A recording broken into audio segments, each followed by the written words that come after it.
Everyone, Daljit here from Astrolab 21.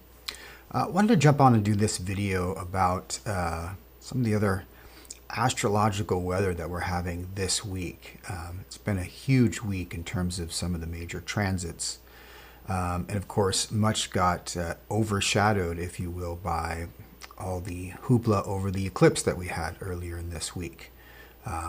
But there's also some other major transits taking place that are worth looking at in greater detail. And they actually involve, what I'm really excited about as this channel evolves, is the integration and the synthesis between astrology and human design. Because we have a couple transits of Neptune and Pluto that have taken place, one today, one earlier in the week, where both of those planets are changing gates within the human design rave mandala, but they're not necessarily changing signs. And this is one of the very interesting things to me as I approach this integration, where some of the gates in the rave mandala are what I would call cusp gates, where two signs, the transition between two signs takes place within one single gate, which is a really fascinating phenomenon to look into and to contemplate, coming from astrology into human design. And I sort of intimated a little bit about Pluto moving into gate 41 from gate 60 in the eclipse video that I did last week. We also have Neptune moving into the 25th gate. Both of these will be temporary, much like we've been experiencing Pluto's ingress into Aquarius, which happened for the first time last spring. We talked about this a lot in the last video too. We get these sort of sneak peeks as Pluto sort of sneaks into the next sign, or in this case the next gate, and then goes into its retrograde motion and retreats back into the previous gate, and will move back and forth into those gates over the next 6 to 8 months, almost a year. And this is a really profound phenomenon with particularly these outer planets, Pluto, Neptune, and Uranus to a degree, where because they spend nearly half the year retrograde, and because their orbits are so long, right? With Pluto, we're talking about on average 248 years to make a full orbit around the sun. It spends a lot of time in very specific degrees of the zodiac. So for instance, for the last year and a half, Pluto's been dancing between 29 degrees Capricorn and 1 to 2 degrees of Aquarius. And these outer transits can be very subtle, and really appreciating their impact can take a long time to really unfold. The exception always being if you have, for instance, a Pluto transit over a very sensitive part of your natal chart. Say you have Pluto transiting your natal sun or moon or your rising sign or even your midheaven. Boy, you're going to feel that transit, and it will be in effect for the better part of a year as it moves over and back and over and back. I call it the triple trigger transit effect. Say that 3 times fast. But it is profound, and it is really worth tracking if you're going to have a transit like that. With my clients, I'm always looking at those major transits to the natal chart and really helping them to align to what to expect. Pluto can be a very transformational energy and can be a very catastrophically so, if it's not treated with the kind of attention and awareness that the tools like astrology and human design bring to our sense-making toolkit, our existential toolkit, if you will. So I want to talk about those two things. And something that was interesting to me, and I didn't really get to it, one of the things that made this recent eclipse in Aries so sort of such a big deal, especially not just astrologically, but in human design, was that eclipse took place in what was known as gate 51 in human design, which is literally the gate of shock. So this sort of shocking effect. And as I mentioned, you know, you watch, you're in social media, and a lot of people like to, kind of throw shade on astrology. It's like, well, the eclipse happened and the world didn't end, so I guess you guys don't know what you're talking about. And, I always say, these are very subtle, and they're long-lasting effects. The eclipse energy that we just went through, that portal, it is kind of a window, and it's a 6-month window. So that energy is really going to be, manifesting over the course of the next 6 months as we move to the next eclipse period in the fall of this year. So it's subtle. It requires a great deal of awareness and attention to see these things unfold. But I'm going to share with you, a couple of headlines that popped up the day or two after. And remember, we talked about the eclipse having connections to earthquakes, and we had an earthquake here in New England virtually as I was recording that video, and gate 51, the gate of shock. And sometimes it's not literal, but when you start to look at the world and your environment and the culture that we're embedded in through this astrological lens or any sort of metaphysical lens like this, you start to see these patterns and these coincidences. And I couldn't help but notice the headlines that popped up, and I pulled a couple here that just jumped out at me, right?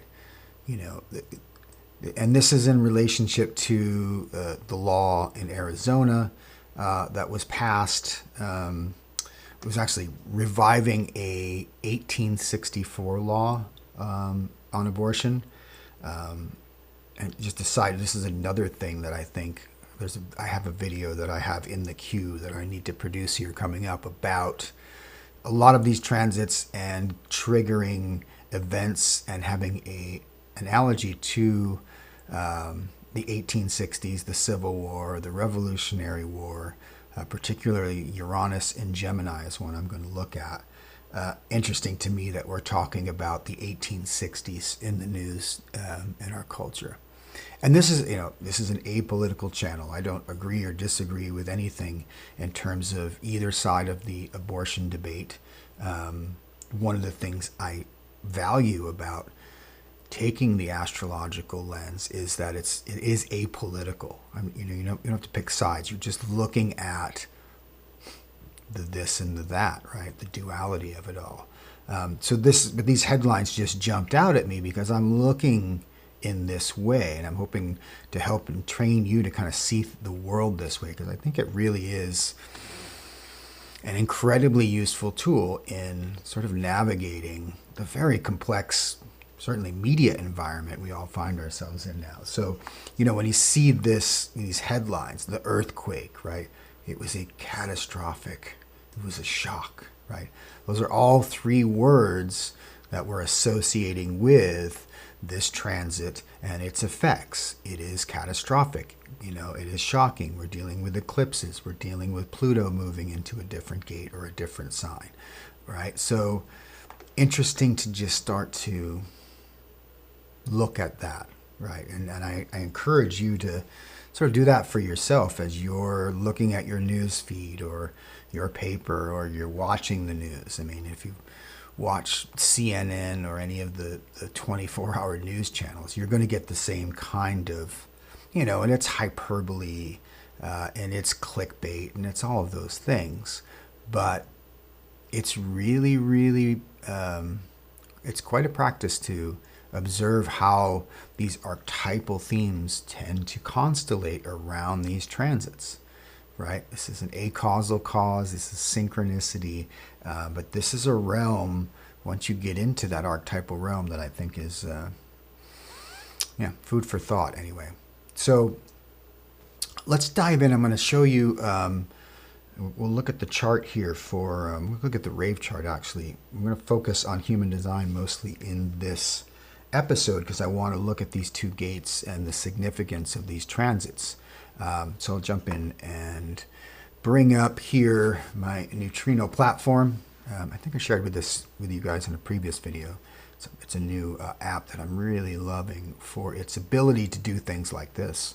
And I've got the transits up now for today, April 12th here, about 11:51. Is that accurate? yeah, well, it's now 12:20. But we can see a couple of things. We have Pluto in 41 and Neptune in gate 25. Pluto just moved in today, as a matter of fact, and I believe Neptune moved from the 36th to the 25th earlier this week. And so these are very interesting transits. First of all, Pluto spends an average, it's probably about 4.5 years per gate. But something also interesting to really grasp about Pluto and its transits and its orbit is that, as I mentioned, Pluto has on average 248, I think, year orbit around the sun. But it is also highly elliptical in its orbit, more so than any of the other planets. And so when it's at what we call perihelion, when it comes closest to the sun, which is when it's moving through Scorpio, it's moving really fast relative to our experience, our geocentric perspective on Earth. And then as it moves furthest away in aphelion, which is out in Taurus, it's moving very slow. And I think I have up, I still have the solar system up here from the last video.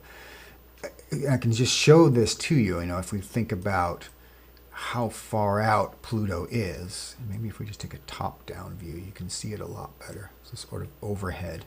And you can see the orbital patterns. And you can just see how far out Pluto is. It's far out, man. Yeah. Anyway, most of the planets from Mercury out till Neptune have a fairly, none of them are perfectly circular. Every orbit of every planet is slightly elliptical. And of course, this software, this is not to scale, but it gives you an idea that, they're fairly elliptical, or fairly circular, I should say. And the other thing that's fascinating is that most of them orbit on the ecliptic. What do we mean when we say the ecliptic? And we talked about this a lot with, the eclipse, because it's where the moon crosses this ecliptic path. So here we have this sort of overhead view, but if we wanted to sort of take a side view of the universe and we rotate this 90 degrees, what you see is that most of the planets evolve in this almost flat disk around the sun, right? And this is where we get the asteroid belts and the Kuiper belt, and everything's kind of on this disk in a way, with the exception of Pluto and also the other trans-Neptunian objects, or dwarf planets as they've been called. And this is kind of the reason Pluto got demoted, a couple decades ago from being a planet. It has a highly elliptical orbit, and it is tilted much more dramatically to the plane of the ecliptic. And I don't know if you guys can see this here. If I rotate around, you can see it here very well, right? Here's Pluto's orbit, and you can see it goes way up above the ecliptic at one point. And then dips down into the plane, and it will go down below as it works its way back out. Of course, the other ones like Makemake and Haumea, they're really tilted to the ecliptic and have even longer orbits. But this is something that's a really fascinating thing to grasp about the mechanics of Pluto's orbit and why it is such a kind of transformational symbol for us as we observe its effects astrologically. And so Pluto, starting in, Pluto went into Scorpio in like 83, 84, through 96. So that was sort of, you'd say the mid 80s was probably that peak point of the speed of Pluto's orbit. It goes through, I think it's less than 11 years or so, where its average is 21 years, right? But like 11 or 12 years through Scorpio, then it gets out to Taurus, way out far from the sun. It can take 20 plus years. And this is a phenomenon, I wrote a whole series of articles back in 2021 where I discussed the Pluto generations and did a real deep dive into all the generations that are on the planet right now. Probably some of the best writing I've done to date, actually. And, it's just interesting to see how we are living in an accelerated time. That was really the peak, and now we're moving out. It's starting to slow down a bit, but we're still getting a point where, you know, Pluto's speed is decelerating as it moves away from its closest point to the sun, but it's still moving fairly quickly.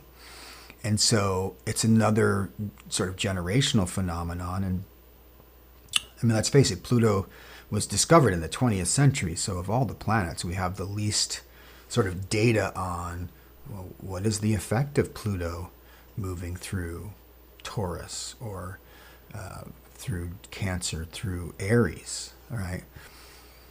It's been since the 1800s since we've had those transits. And so we weren't even aware that Pluto was a thing in the 1880s when it was in Aries, for instance. During all the Impressionist era, for instance, was a Pluto in Aries, right? A new transformational energy, a brand new art form being birthed. So I've studied some of these things, and I'm collecting a lot of data to try to produce a much longer, maybe video series or write a book about it, because it's something that really captures my imagination. But just a good sort of background as we look at these Pluto transits, right, and this transformational energy, and realize it's speeding up. There's an acceleration that we've been moving through, you know, for the last 40 years. It was like a peak acceleration. And if you think about how accelerated the times we are living in, you know, it correlates, if you will. Observe and correlate, right? Always the message of astrology. So anyway, there's an interesting way of looking at, you know, this phenomenon of a Pluto transit, and why when it changes signs, or in this case changes gates, is something that we really want to observe in a very profound way, because this is what the art and the science of astrology is all about. So we can see here, I've got the current clock up now, and Pluto is at 2 degrees of Aquarius, right? So it's been in Aquarius again for the better part of the last month, but this 2-degree point marks the transition between gate 60 and gate 41 in the Rave Mandala, which is why we have this gate shift. And so it's very interesting. Both of these gates are in the root center. So these are both root pressure gates, if you will. But where 60 has this individual pressure to mutate, it's moved to 41. This is a collective pressure, and this is on the experiential side of the collective circuit. This is actually the stream of feeling, if you will, right? So 41 is really the pressure. It's this hunger for a new experience. And it's interesting, we talk about gate 41 as the planet of contraction or decrease, right? And gate 60 is the acceptance of limitation. So both of these gates have this theme of containment, of limitation, of restriction, contraction, which is very interesting, which is where I think they get their sense of pressure. You know, this is the adrenalized pressure to move out from the root, this energy. But both of them have this very contained quality to them. But this shift is fairly significant. And one of the reasons why Pluto going into gate 41, for anyone who is familiar with human design, gate 41, all of the gates, the 64 gates of the Rave Mandala, also have an association with the codons in our genetic code. And I think I explained this in an earlier video, how, you know, basically genetics, human genetics, is a 64-bit kind of system, as is you know, computer code, as the I Ching, right, which the Rave Mandala is based on. So in human design, the codon associated with gate 41 is the only start codon in the human genetic sequence. So 41 represents a new beginning of sorts. And so we're kind of coming to a new beginning with this transit of Pluto in 41. So it's a big deal. And the last time Pluto was in gate 41, we're talking about the 1770s into the 1780s, I think it was. Roughly 250 years, 245 years. And the founder of human design, Ra Uru Hu, he has called this entire period what he calls the Pluto interregnum, right? And essentially, the last time Pluto went into 41 as an initiation phase of this whole blossoming of what we're calling, the nine-centered being, this mutation that is taking place in the human genetic code as we are transitioning to another mutation of a different species that's going to come out of the Homo sapien or Homo sapien intransitus genome. So much has been made of Pluto's transit into gate 41. And again, this is a sneak peek. It's only going to last until towards the end of May here, and I can show you, basically with the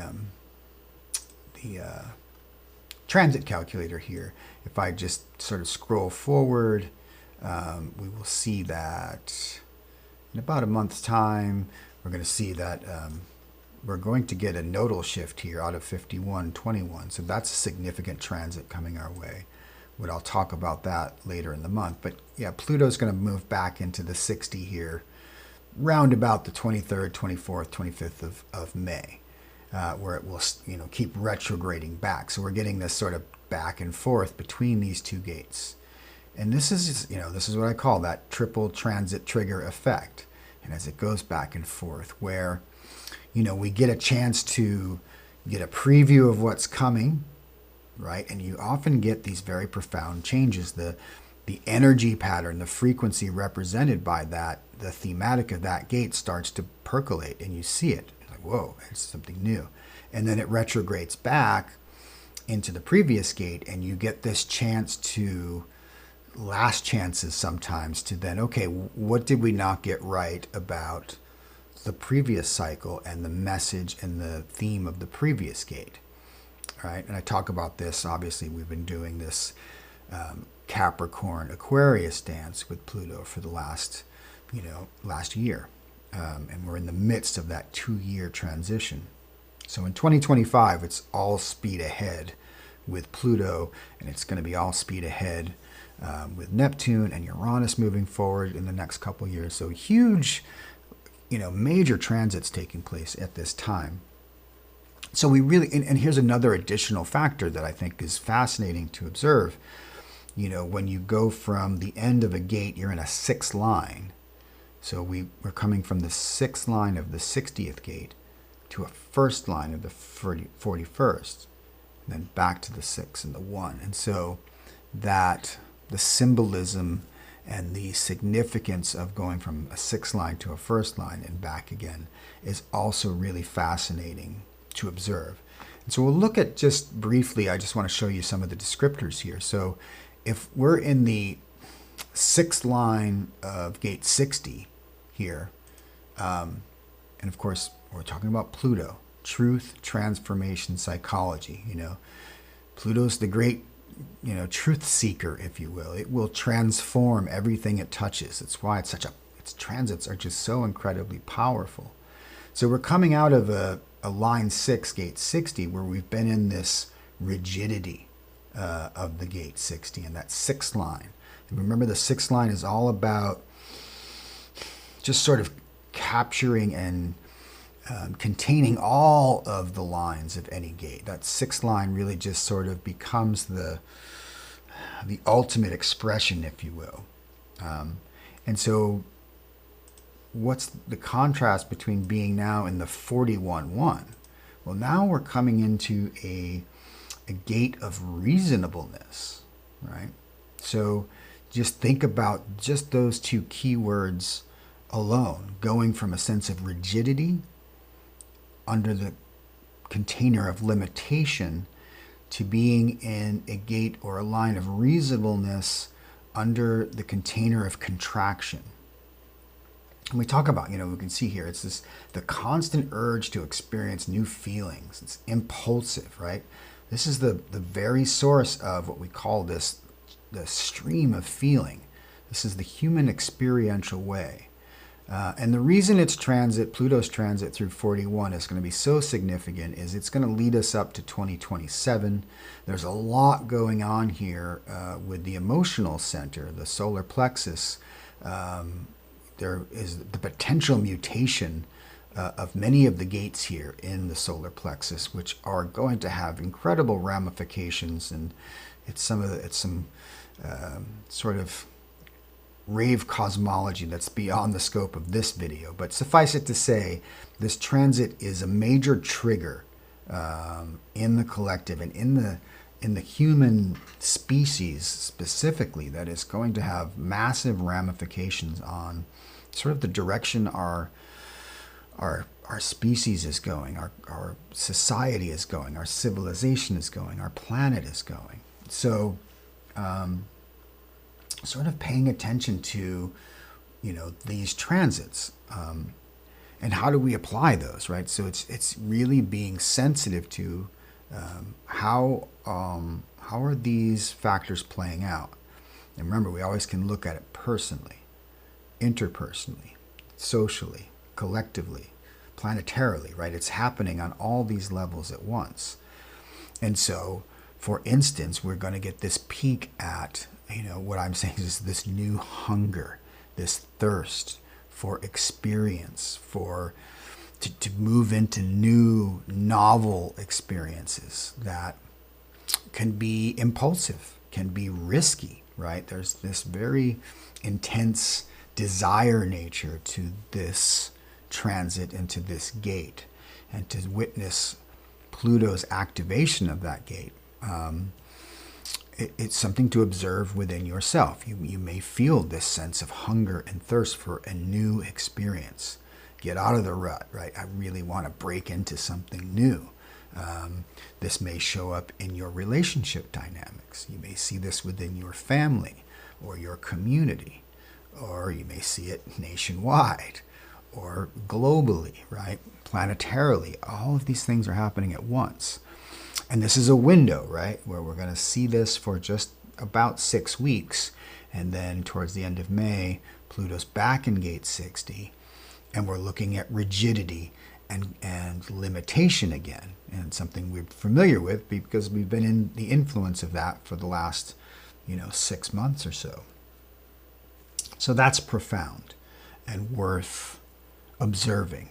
And I'm curious, obviously too, if just like if you have a Pluto transit of your sun or your moon or your rising in your astrology chart, if gate 41, say for instance, you have gate 30 in your design and it's in a undefined emotional center, well, this Pluto transit's going to give you emotional definition in your chart, and you are suddenly, you're going to be on fire. Literally, in a way, your emotions, your desire nature, your need for recognition, your need for experience is going to be heightened.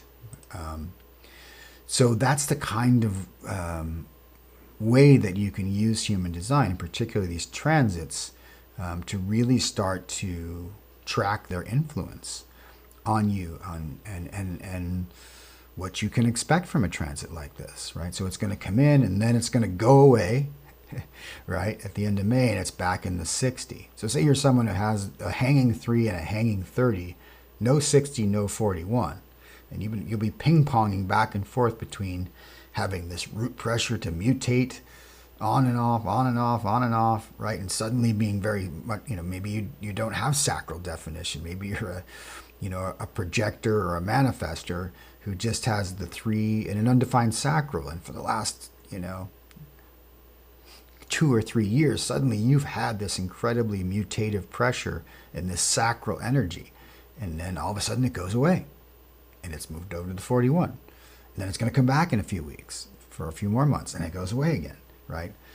These are really powerful transits to observe in your chart. So I really encourage you, if you haven't already, start tracking your chart, get an app like Neutrino Design, and use that tool in a way that is really going to help as a a roadmap, right, as a guidepost. And this is what I always say, right?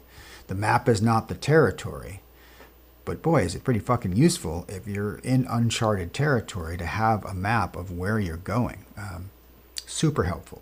So there's that. So there's Pluto. And then let's talk briefly about Neptune, which made its own transition into gate 25. And this is significant. Again, we're not changing signs yet. Neptune's still in Pisces here.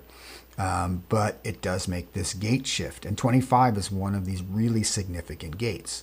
Not only is it one of these cusp gates, it lies between Pisces and Aries. It is also, in another way, a beginning and an end, if you will, because this is the end of the zodiac and the beginning, right? Pisces, the 12th sign, going into Aries, the 1st. And the 25th gate is in the G center. We've talked about the significance of these 8 gates. I'm going to do a deep dive into these 8 gates again as we go center by center, a series that I want to do on human design. And I think I'll start with the G center. Interestingly, you know, the eclipse that we just had was in gate 51. As I said, the gate of shock, right? We had the sun, the moon, and the North Node all in the 51st gate in Aries. And just, I bring that up because you see now that Neptune is coming in, it creates definition in the 51-25. So we can see this placement giving us what we call the channel of initiation, right? A design of needing to be first. This is a very... Well, this is connecting the G center to the ego center, to the willpower, to the heart, right? This is very strongly motivated and initiating. So you go from shock to innocence, right? So we're getting an activation. Of course, as I said, within a couple more weeks, we're going to get the nodes shifting back into the 21 and the 48, which will be interesting. But you know, for this short period, again, this 6-week period coming up, this activation is very powerful.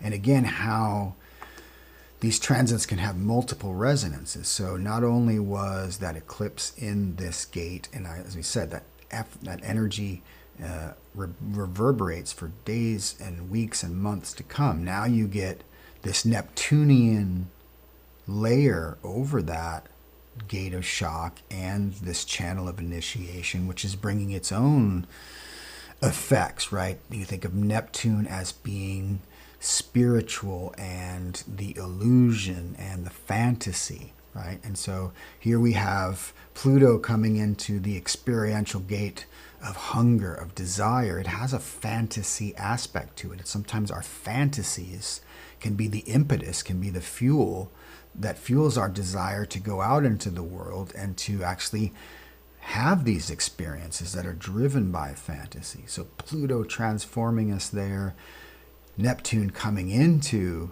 the gate of the self, 25, the behavior of the self, initiating, sometimes by shock, these new experiences, motivating us with this drive to express our willpower, to the need to be first, to go forward, to be in an initiation capacity with its Neptunian, illusory, fantastical, spiritual overtones.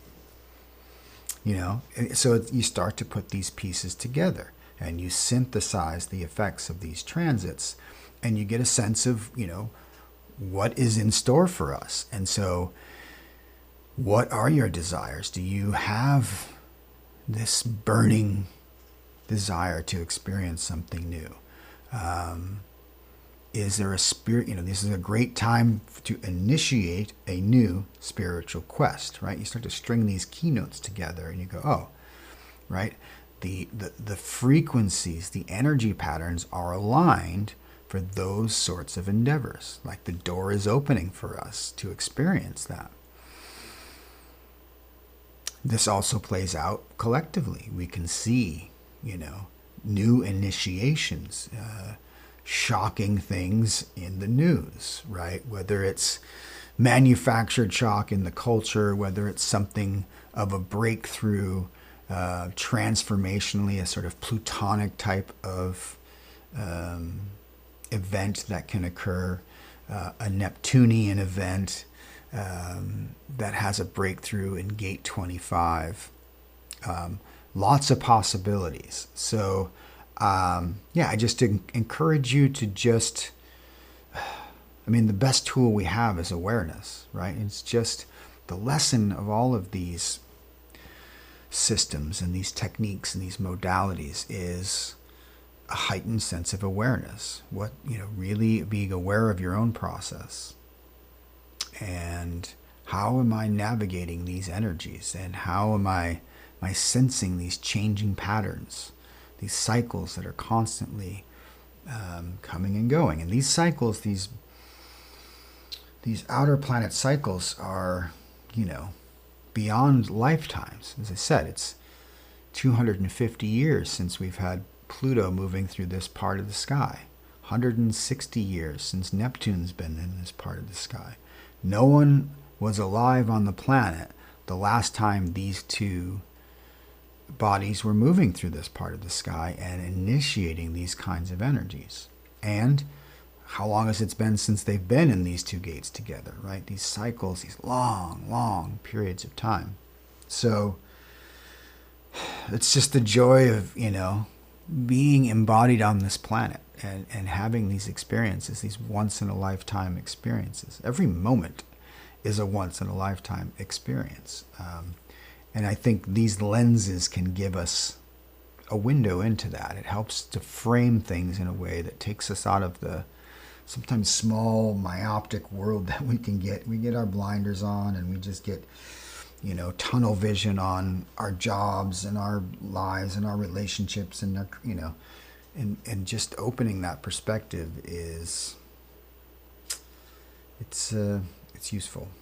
So I hope that's helpful. I hope that's interesting to you. So I'd love to hear in the comments if any of you are experiencing these transits already, what those may be, what your expectation is or experience, if you're getting activation in your chart or whether it's in your human design chart, your astrology chart. So much to look at and to experience. So that's it for this one. I'll have some more. There's plenty of stuff to talk about these days. So hopefully I'll be able to do more frequent videos going forward. But yeah, like and subscribe, I hope. If you thought this was helpful or interesting, share it with others who might be interested in this kind of material. And yeah, until next time, Sat Nam.